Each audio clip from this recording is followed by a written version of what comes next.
ourselves once again with the lone prophet. Right after, or maybe sometime after he ended up engulfing the hollow seedling inside of this newly created ocean of rocks and stone. And so we find it here, in this really changed place. As we discussed previously in this peculiar doodle, I believe the word for it was... what was it? Oh damn. I believe the word for it was fleeting. I just had to pause the audio and search for 2 minutes.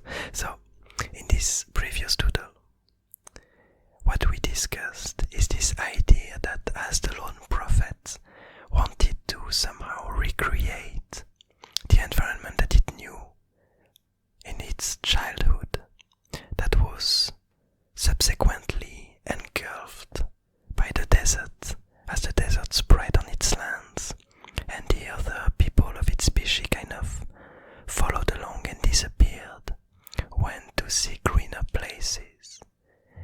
This lone prophet, the lone prophet, stayed in this deserted place in the hope that someday he would be able to recreate an idea of this land that existed here before. And so we had this ocean of rocks and stone, this flood, this storm that he managed to use to engulf the hollow seedling into it. And what we discussed last time is this idea that the hollow seedling has some very intriguing properties in the sense of this emptiness that thrives inside of it, that made it move around. It allowed it to escape most of the dangers that surrounded it, and it made it really attractive to other creatures.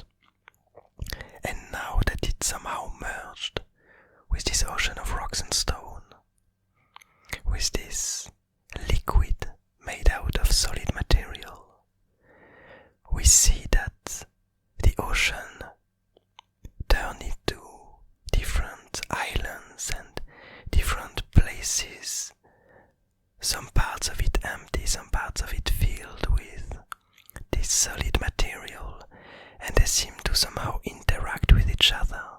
We begin to see some pieces of it that seemingly start to grow, some rocks that grow on top of each other, just like plants, just like embryonic first versions of plants that begin to emerge here and to change, to grow.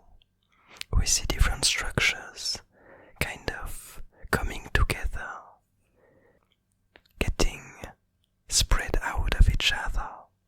And we have this whole idea of this ocean really taking shape, turning into some kind of new land, full of changes, full of evolution that are finally starting to occur, as if the merging with the hollow seedling was really an essential part of the lone prophet's goal, of its idea to bring back the reminiscent of his childhood land.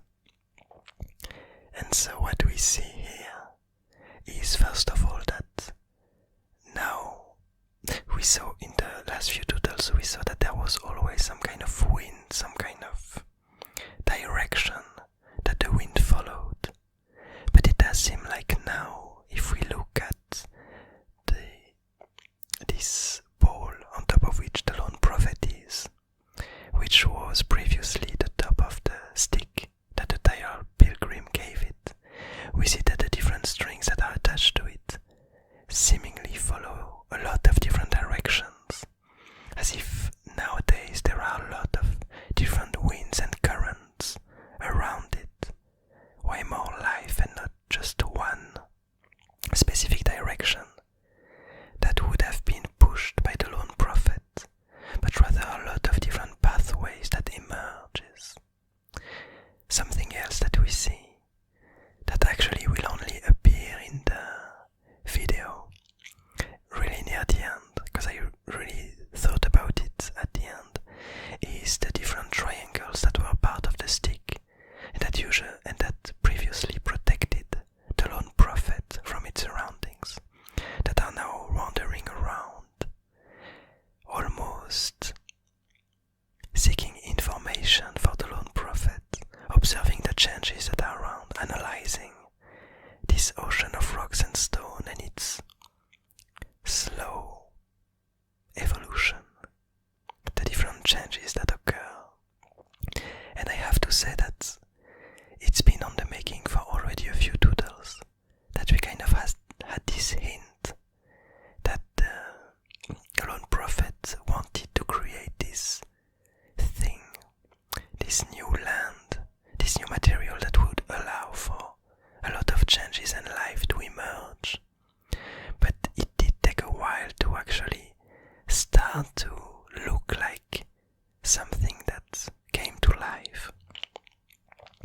And I feel like I was quite lucky to end up with this word fleeting and this remembrance of the hollow seedling, and to finally get to combine these two ideas, get to combine the will of the lone prophet and this hollow seedling, to have them merge together, because I feel like I'm quite happy with the way this land starts to turn out, and how it definitely looks like it's taking a life on its own, with really primitive plants that start to emerge, primitive creatures, primitive structures.